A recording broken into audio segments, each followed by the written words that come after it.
ഇതുപോലെ എൻ്റെ ക്ഷമ പരീക്ഷിച്ച വേറൊരു പ്ലാന്റും എൻ്റെ ഗാർഡനിൽ ഇല്ലയെന്ന് തന്നെ പറയാം. ഇത് മെലസ്ട്രോമ. ഏറെക്കുറെ എല്ലാവർക്കും അറിയുന്ന പ്ലാന്റ് ആണ്. പ്ലാന്റ് നഴ്സറിയിൽ നിന്ന് വാങ്ങിക്കൊണ്ട് വരുമ്പോൾ തന്നെ അത്യാവശ്യം നല്ല രീതിക്കുള്ള മുട്ടുകൾ ഉണ്ടായിരുന്നു. അതും ഏറെക്കുറെ വിരിയാനായ പാകത്തിൽ തന്നെ നല്ല വലുപ്പത്തിൽ നിൽക്കുന്ന മുട്ടുകളായിരുന്നു. കൊണ്ടുവന്ന് വെച്ച അന്ന് തൊട്ട് ഈ ഒരു പൂ വിരിയാനായിട്ട് കാത്തിരിക്കുന്നതാണ്. എനിക്ക് ഈ പ്ലാന്റിനെ കുറിച്ച് നല്ല ധാരണ ഉണ്ടായിരുന്നെങ്കിലും അമ്മ ആദ്യമായിട്ടാണ് ഈ ഒരു പ്ലാന്റ് കാണുന്നതും ഇതിൻ്റെ ഫ്ലവർ കാണുന്നതും.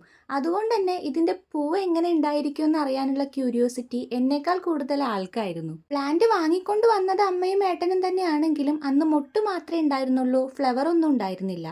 വിരിഞ്ഞ് കിട്ടിയത് ഒത്തിരി ദിവസങ്ങൾക്ക് ശേഷമാണെങ്കിലും ഓരോ ദിവസത്തെയും അപ്ഡേറ്റ് ഞാനിങ്ങനെ വീഡിയോ എടുത്ത് വെച്ചിട്ടുണ്ടായിരുന്നു. ഒരു പൂവിൽ നിന്ന് ഇത്രയും പൂവായപ്പോൾ കാണാൻ തന്നെ നല്ല ഭംഗിയുണ്ട്.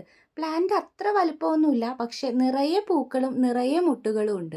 അത്യാവശ്യം സൺലൈറ്റ് കിട്ടുന്ന ഒരു സ്ഥലത്ത് വെച്ചാൽ മതി. പോട്ടി മിക്സോ ഫെർട്ടിലൈസർ ഒന്നും അത്ര കാര്യമായിട്ട് വേണ്ട, അത്ര പരിചരണവും വേണ്ട.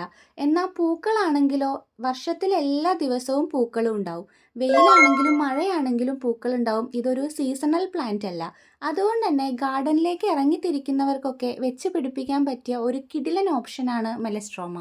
കാത്തിരിപ്പ് എന്തായാലും കുറച്ച് വൈകിയെങ്കിലും ഒരു പൂവിൽ നിന്നും ഇത്രയും പൂവായിട്ട് കാണുമ്പോൾ കണ്ണിനൊരു പ്രത്യേക കുളിർമയാണ്. പോട്ടിലും നടാം, മണ്ണിലും നടാം. ഞാൻ മണ്ണിലാണ് നട്ടേക്കുന്നത്. അത്യാവശ്യം ട്രീ പോലെ ആവുന്ന ഒരു പ്ലാന്റ് ആണിത്.